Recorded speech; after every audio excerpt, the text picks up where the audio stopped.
Dear children, welcome all of you to my struggle academy. बच्चों, आज हम class 6 lesson number 7 the honest woodcutter नामक जो part है उसके क्वेश्चन आंसर और उसकी एक्सरसाइज को करने वाले हैं। तो सभी बच्चे पेन और कॉपी लेकर बैठ जाएं, क्योंकि आपको हमारे साथ लिखना भी है। अपनी नोटबुक में लिख लीजिए और जो एक्सरसाइज है उसको आप अपनी बुक पर भी लिख सकते हैं या फिर आप अपनी कॉपी में भी लिख सकते हैं। तो चलिए वीडियो स्टार्ट करते हैं। पहला क्वेश्चन है, what was the woodcutter doing. जो वुडकटर मीन्स होता है लकड़हारा। जो लकड़हारा था वो क्या कर रहा था। तो इसके आंसर में आपको लिखना है, the woodcutter was cutting would with his ex. जो वुडकटर था, जो लकड़हारा था, वह लकड़ी काट रहा था अपनी कुल्हाड़ी से। On a very hot day, एक बहुत गर्म दिन में। इसके बाद क्वेश्चन नंबर बी है, how did his ex fall into the river. जो एक्स थी, जो कुल्हाड़ी थी, वह कैसे रिवर में गिरी। इसका आपको आंसर देना है। इसका मैं आपको अनुवाद भी बताता चलता हूँ और इसका जो आंसर है वो भी मैं आपको बताता चल रहा हूँ। तो इसका आंसर लिखेंगे, fill he was drinking water from the river. जब वह पानी पीने के लिए रिवर में, नदी के पास गया, his accidentally slipped from his hand. वैसे ही अचानक उसकी जो कुल्हाड़ी थी उसके हाथों से क्या हुई, स्लिप हो गई और यानी कि छूट गई। And fail into the river, और क्या हुआ कि वह नदी में गिर गई। हाथ से छूटकर अचानक ही वो नदी में गिर गई। Why did the woodcutter start crying. जो वुडकटर था, लकड़हारा था, वह रोना क्यों प्रारंभ करता है। तो इसका आंसर में हम लिखेंगे, the woodcutter was worried to think how he would earn for his family. जो वुडकटर था तो वो इसलिए चिंतित था, इसलिए रो रहा था कि to think how he would earn for his family. वह अपनी फैमिली यानी कि परिवार के लिए कमाई कैसे करेगा, क्योंकि वो जो क्या करता था, कुल्हाड़ी से ही लकड़ी काट कर अपना पेट पालता था, अपने फैमिली की जो थी वो रोजी रोटी चलाता था। सो ही स्टार्टेड क्राइंग, इसलिए वो क्या करता है, वो रोने लगता है यही सोचकर। इसके बाद क्वेश्चन नंबर डी है, who came out of the water. यानी कि वाटर से बाहर कौन आया, पानी से बाहर कौन आया। इसका आंसर आपको देना है। अगर वीडियो अच्छा लग रहा है तो वीडियो को लाइक कर दीजिए और अपने अदर दोस्तों के साथ वीडियो को शेयर कर दीजिए, ताकि उनको भी इन प्रश्नों का, इन क्वेश्चनों का, इन एक्सरसाइज का लाभ मिल सके। तो आइए आंसर नंबर डी का हम आंसर लिखेंगे, the river goddess came out of water. तो हम सभी को पता है कि जो नदी जो वाटर से यानी कि पानी से बाहर आई थी वो नदी की देवी थी। Why was the river goddess pledged. यानी कि जो नदी की देवी थी वह क्यों आनंदित हो उठी, यानी कि क्यों प्रसन्न हुई। तो इसका आंसर लिखेंगे, the river goddess was pleased to see the honesty of the woodcutter. तो क्या हुआ कि जो नदी की देवी थी वह उसके हॉनेस्टी यानी कि जो लकड़हारा था उसकी ईमानदारी को देखकर बहुत ही प्रसन्नचित हुई। इसके बाद क्वेश्चन नंबर एफ लिखेंगे, how did the river goddess reward the woodcutter.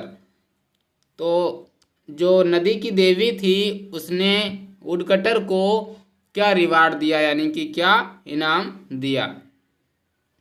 तो इसका आंसर लिखेंगे, द रिवर गॉडेस रिवार्डेड। नदी की देवी ने रिवार्ड दिया, इनाम दिया, द वुडकटर को, लकड़हारे को, by giving him all the 3 x. और वो क्या किया, उन्होंने तीनों कुल्हाड़ियाँ उस वुडकटर को दे दी, जिनमें एक गोल्ड की, एक सिल्वर की एंड एक आयरन की तो थी ही उसकी। तो वो तीनों कुल्हाड़ी क्या किया, उस वुडकटर को दे दिया। इसके बाद क्वेश्चन नंबर जी है, honesty is the best policy discuss. Honesty एक अच्छी नीति है, आप अपने बारे में इसकी क्या राय देंगे?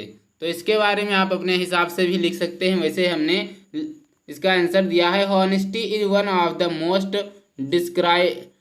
Desirable character treats in us. If we are honest and truthful, God will always reward us in one way or the other. Therefore, honesty is the best policy. क्या है कि जो ईमानदारी है वह एक वांछनीय कैरेक्टर है, और अगर हम क्या करेंगे, इफ़ वी आर हॉनेस्ट, यदि हम ईमानदार होंगे, एंड ट्रूथफुल गॉड, और क्या करेंगे, अगर विश्वास करेंगे ईश्वर पर, तो हम सदैव ईश्वर हमें क्या करेगा, रिवार्ड करेगा, यानी कि हमें इनाम देगा।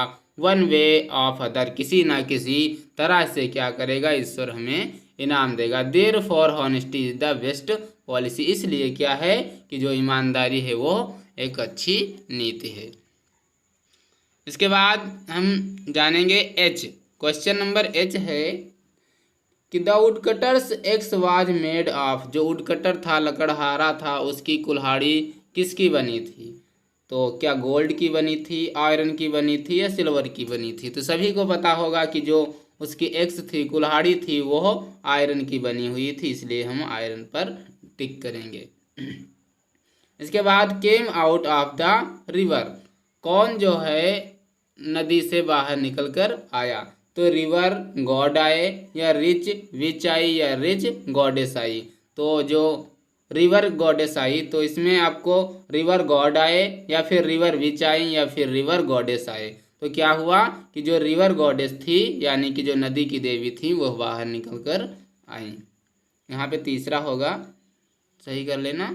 इसके बाद वर्ड पावर में हम जानेंगे, right the opposite of the following words. इसका क्या करना है, आपको नीचे दिए गए वाक्यों का आपको विलोम बताना है।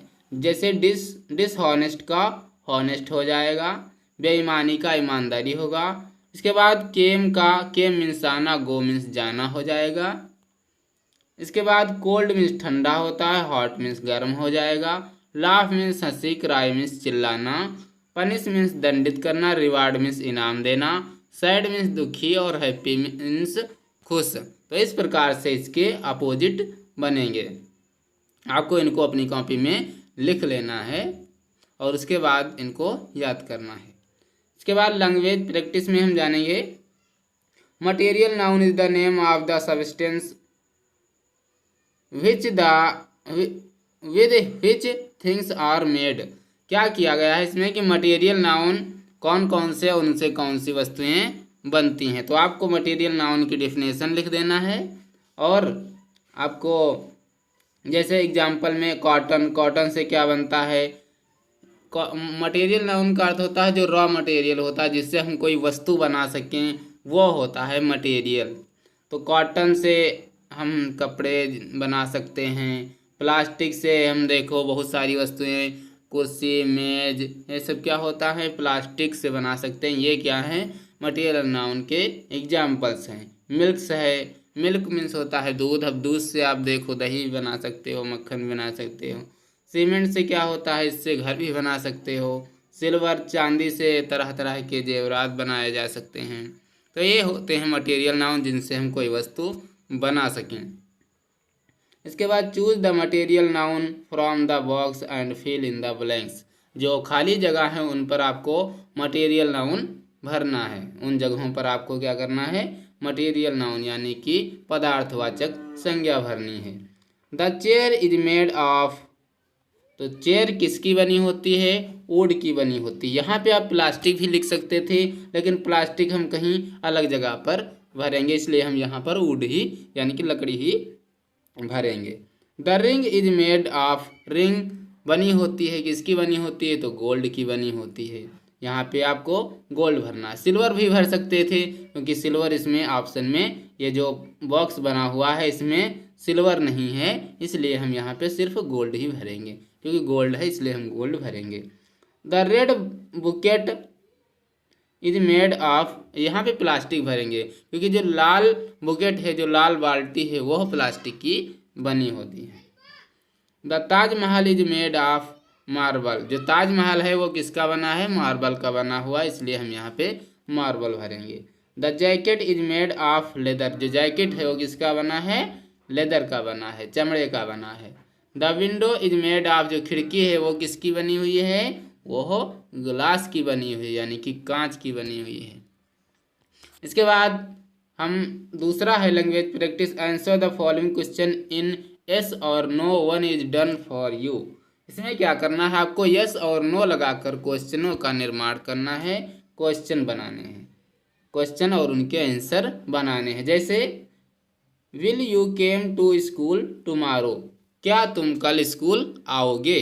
तो इसमें आपको यस भी भर सकते हो, नो भी भर सकते हो। तो no I will not come to school tomorrow, नहीं मैं कल स्कूल नहीं आऊँगा। इस प्रकार से आप कर सकते हो। Do you love to play outdoor games, क्या आप बाहरी गेम को पसंद करते हैं? तो आप अपने हिसाब से एस या नो भर सकते हैं। अगर आप पसंद करते हैं तो एस भरिए, नो पसंद करते हैं, नहीं पसंद करते हैं तो नो भरिए। तो इस प्रकार से इसमें हमने एस भरा, yes I love to play outdoor games, मैं बाहरी गेम को पसंद करता हूँ। इसके बाद is Aruna a good dancer, क्या अरुणा एक अच्छी डांसर है? तो यहाँ पे हम यस या नो भर सकते हैं अपने हिसाब से। No Aruna is not a good dancer, नहीं अरुणा एक अच्छी डांसर या नृत्यिका नहीं है। Are the children going to watch a movie, क्या बच्चे मूवी देखने जा रहे हैं? तो आपको यस भर देना है, yes the children are going to watch a movie. Were the boys playing football yesterday, क्या लड़के कल फुटबॉल खेल रहे थे? तो आपको नो यस अपने हिसाब से भर के जो है क्वेश्चन आंसर का निर्माण करना है। इसमें हमने नो भरा है। No the boys were not playing football yesterday, नहीं कल बच्चे फुटबॉल नहीं खेल रहे थे। तो ये थे लेसन नंबर 6 के क्वेश्चन आंसर। अगर आपको और भी वीडियो क्वेश्चन आंसर के थ्रू आपको और भी वीडियो चाहते हैं तो आप हमारे चैनल को सब्सक्राइब कर लीजिए। हम आपको प्रत्येक चैप्टर की जो वीडियो हैं आपको प्रोवाइड कराएंगे और उस पर आप अपने नोट्स बना सकते हैं। और अपने दोस्तों को भी बताइए और उनको वीडियो को शेयर कीजिए ताकि हमारा भी मनोबल बढ़े और मैं आपको नई नई वीडियो ऐसी ही बनाकर दूं। तो आज की वीडियो में इतना ही, मिलते हैं अगले वीडियो में। तब तक के लिए नमस्कार, जय हिंद।